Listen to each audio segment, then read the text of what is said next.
Why yes, hello. Last time, like Fatty, Blocky decided to go rogue and attack the game by having game-breaking moves he shouldn't have. Quite frankly, I don't condone such behavior, but I don't think there will be too much harm in keeping him for now. After the sabotage, I decided to reset the game and fight Gary again without taking out Blocky, and then after that, I grinded A up a little bit. And as you can see, the results have been satisfactory.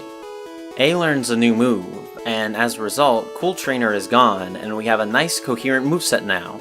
I hear Guillotine is useful. To our convenience, A also learns a TM move one level after learning his 4 other moves, one of which being Razor Wind, which is going just as soon as it arrived. Now, I've recently discovered that Bulbapedia actually has a pretty good in-depth article about various glitch moves and their damage and accuracy, which means I can be a bit more informative about them. In this case, TM8 is a normal type move with 30 base power, 17% accuracy, and 20 PP. These attributes make TM8 a really lame move. It has the same characteristics as Hitmonlee's high jump kick, except nowhere near as good. As you can see, it has a pitifully low attack, and it's a normal type to boot. It misses a lot, and whenever you miss, you get hurt. I would definitely suggest against relying on this move in any way. It's got a really funky typing going for it though. This is A's unique glitch typing, and I'm quite fond of it. With that out of the way, it's time to announce what we're going to be doing for the next couple of updates. If you can kindly divert your attention away from Red, who has become fucked beyond fixing, please take a gander at the badges. We've got about 3 more left to go before we can finally duplicate rare candies in joy and glee, as the grinding in Cerulean Cave can finally be over. Seriously, these PokeGods need an assload more XP than normal Pokies to leveling up. Having to grind in Cerulean Cave is ridiculous, which is totally what I'm doing, by the way. I'm mainly pointing this out to show that I'm not just ignoring our old PokeGods as we get new ones. They will all become properly leveled in due time when I can start cloning the candies. Now it's time for our next PokeGod. This one, in my opinion, is where you start getting into some serious shit.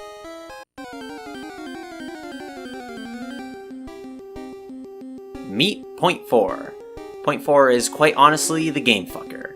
If you encounter and catch Point 4, it will make your game go on its knees and have the game suck its glitch dick.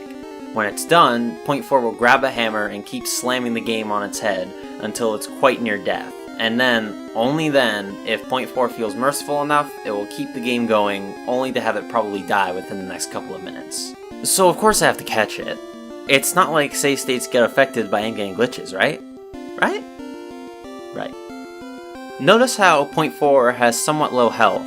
I didn't have to weaken it, but I wanted to show this off, showing that it took a level 15 Pokemon, several turns to whittle down the health of such a low level Pokemon. Point 4 usually has the upper hand in defense, and I will explain why I say usually. Lucky for me, I'm not forced to look at Point 4's Pokedex since I've already seen Magneton, which are somewhat common in the Cerulean Cave. It seems that you didn't actually have to catch the Pokemon with a similar capture flag of a glitch Pokemon, simply seeing them is good enough. Who knew? Here are Point 4's stats and moves. Apparently his first type is Pokemaniac. I have no idea why this is, it's not related to the glitch move explanation I gave last update, it's just a thing. Point 4 is also pretty weird when it comes to moves. You may notice that I caught Point 4 at a very low level, which was kinda going against what I had going on with the other PokeGods. That is, I caught them as I got into higher level grass patches that led to the next gyms. Well, interestingly enough, if you catch Point 4 at a level more than, let's say 5, somewhere around that area, Point 4 gets those fucked up glitch moves that cause the game to go whack, which I actually found an explanation for, so hold on tight for that. When you catch Point 4 at a low level like I did, his moveset is still weird. Hopefully I don't have to point out that Point 4 has 2 of the same move. He also has TM29 and the Nameless move at the top. That Nameless move right there, that's one of the big things that makes Point 4 very dangerous. That move is similar to the shark moves that I made Fatty use, and according to Bulbapedia, it's defined as a super glitch move. What is a super glitch, you may ask? Well, it seems that super glitch defines a large amount of unstable glitch moves that reside in the Game Boy's hexadecimal slot AC to C3 in the Pokemon Red and Blue American moves. They look weird, usually have no name and some strange typing, and most, if not all, cause a similar occurrence called the TM Trainer effect. This, as we've seen, changes the player's name to TM Trainer, that is followed by unreadable glitch dialogue. Then, as we've seen before, the health bars go crazy, and some burn, poison, frozen damage causes the Pokemon to slowly lose health, and the health bar loops several times before finally fainting. What happens after is pretty big fair game. Why does this happen, you may ask? Well, it seems that these attacks will scramble around the game's RAM, which usually causes the game to freeze after the completion of the super glitch move. To be honest, using the super glitch itself won't really erase your game, but if it's used against you, then you're probably in trouble. Quite a lot of words. I guess I should put in Point 4's glitch dex while we're at it. Point 4's first attack has some unusual effects. Sometimes it will have the super glitch effect. Other times it will do some incomprehensible things, such as turning enemy Pokemon into Vulpix. Sometimes the move will have no effect, and it can also make Point 4 take a nap. Like other glitches, catching Point 4 will make your in-game battle sprites all scrambled. Point 4 is unique in that it naturally learns 3 of 5 HM moves. When Point 4 learns some of its later moves, it will cause weird effects, giving you extra Pokemon that will be poisoned and faint. Healing at the Pokemon Center or by your mom will cause strange effects too. It's not recommended to actually catch Point 4, as it has been known to corrupt save files. If you've read through that and sound interested, guess what? We're gonna see how it all goes down, so let's get started. I guess I should show off how Point 4 looks in battle first, if you use him normally. Here's how Point 4's attacks look like on a good day. The top glitch attack is of the flying type, and will keep switching in name-wise. It can be things like your rival's name, but will change quickly to look like different things, and it's usually just glitch blobs. The TM move is just the same as always, having the same typing as the last trainer you fought or cool trainer. The statistics for TM28 are as follows. It's a bug-type move with 85 base power, 46% accuracy, and 30 PP. This actually makes it the strongest bug-type move in the game, and while it has terrible accuracy, it's the best out of any TM move we've seen so far. Using it is completely safe, and the only downside is that it will probably make Point 4's sprite disappear. Actually, I should point out, Point 4 has 2 sprites. One is the one we can see now, and the other is some weird floating thing in the air, very tiny. As a result, if you catch this other form and send it out to battle, it will have the smallest back spray of any Pokemon in any of the games. For some reason I couldn't encounter it. Also, Point 4's cry is of that little nudge sound Pokeballs make when you're trying to catch something and it shakes. Against certain Pokemon like Rattata, and pretty much a lot of the early wild Pokemon, Point 4's mystery move will have no effect, making it about as useful as Magikarp's Splash. That's pretty much all there is to show from here. Let's see what happens if we can make Point 4 learn its next move, TM05, at level 9. Pretty normal so far. I tried to make Point 4 forget one of his 2 agilities because seriously, he doesn't even have use for one, but then of course something happens.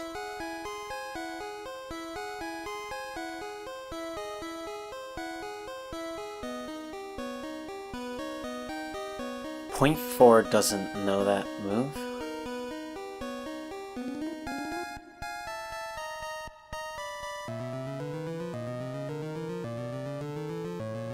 Oh no, here we go again.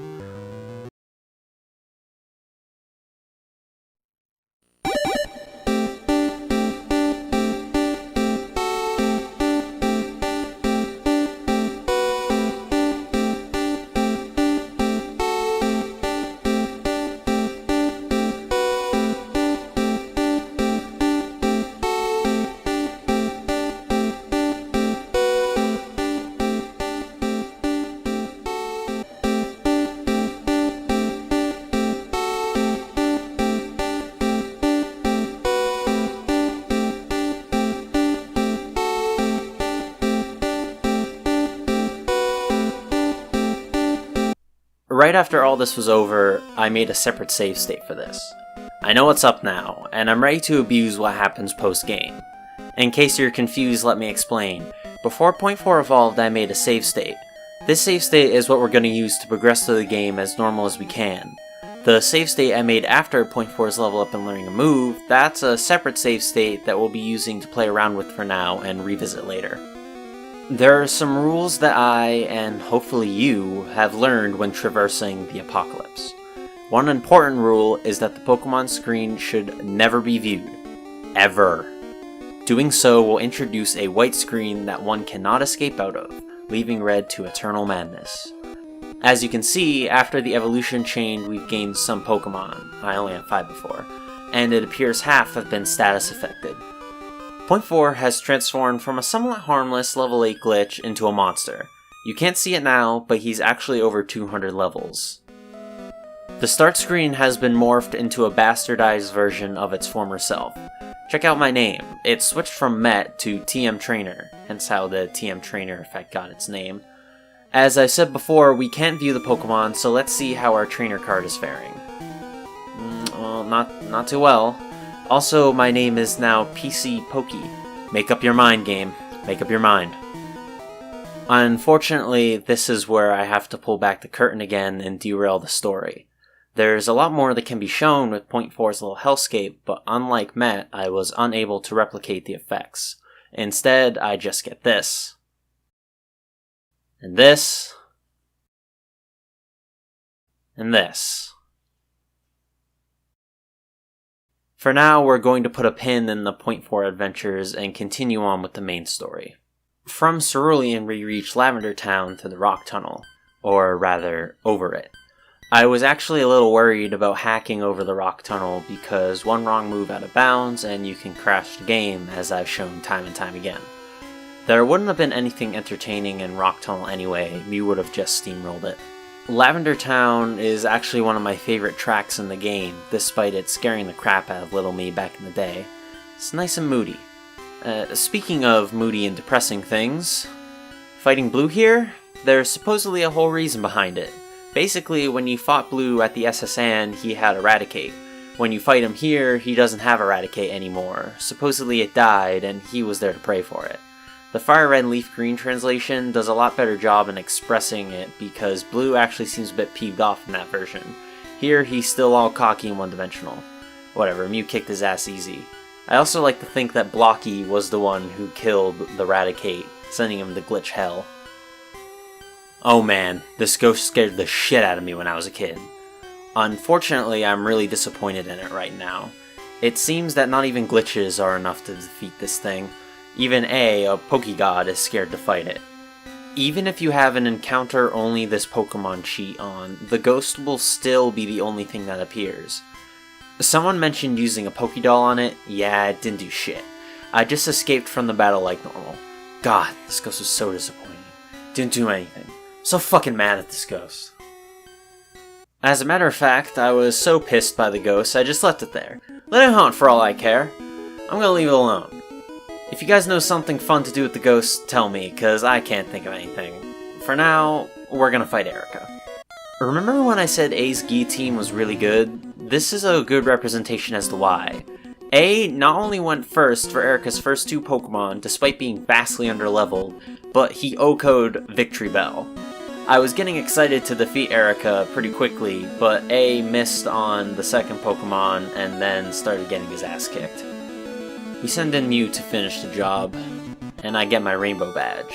Unfortunately, it's neither fly nor surf's usage, but strength. Well, that should be it for this update, but I wanted to put in a particular in-game glitch that's very easy to do and very near and dear to my heart. This house is the southernmost east one of Celadon City. It's a hotel for people. Normally, this makes it pretty much one of the most useless areas in the game since no one there gives you anything or says anything interesting. However, that is all redeemed by one simple oversight. There's an invisible PC here. How cool is that? It's pretty much the same spot where a normal PC at a Pokemon Center would be too. As a matter of fact, this hotel pretty much has the exact same geography as a Pokemon Center. Call a hunch, but I think that this place was supposed to have much more in it and Game Freak didn't have the time to include it. If only we knew. While we're here, I might as well try and show off a cloning glitch that a generous goon has informed of me.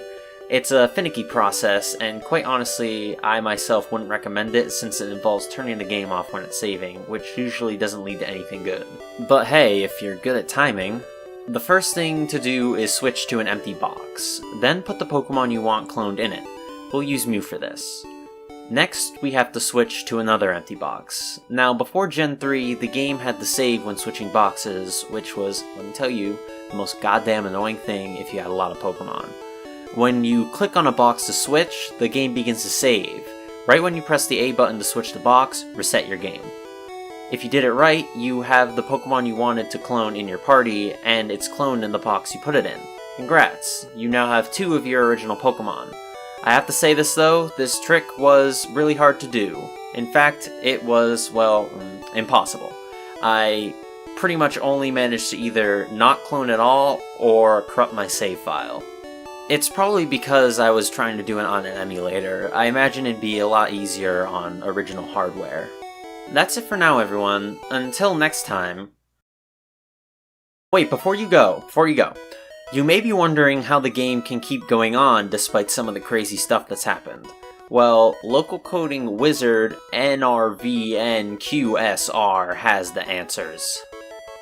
Memory protection is a system that prevents programs from reading or writing bits of memory that they shouldn't, either because they're not allowed to or because the memory doesn't even exist. If a program tries, it will crash. When a modern game crashes, 95% of the time, it's memory protection that strikes the killing blow.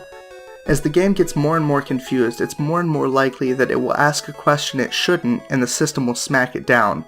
It might be called an access violation or a segmentation fault, or a dozen other names, but they're all the same thing. All modern PCs and almost all modern consoles have some form of memory protection, but as you go further back in time, especially on smaller portable consoles, it gets rarer and more limited. Memory protection isn't free, and processing power was at a premium. So when a Game Boy game asks to read a bit of memory that's slightly wrong, sure, go ahead. When based on that, it tries to write a chunk of memory that's miles away from where it should be, like smack in the middle of a Pidgey's sprite data, no problem. It can just keep going around in circles, getting more and more confused. It's all crazy, but without a memory manager keeping an eye on things, none of it is actually going to make the game crash.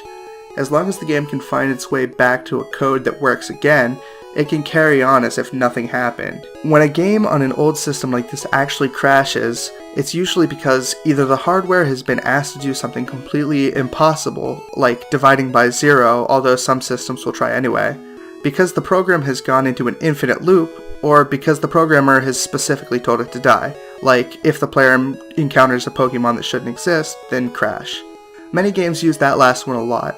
Better to have the game crash than let it continue in a messed up form, especially if there's risk of it messing up their saves. Obviously, Pokemon isn't one of those games.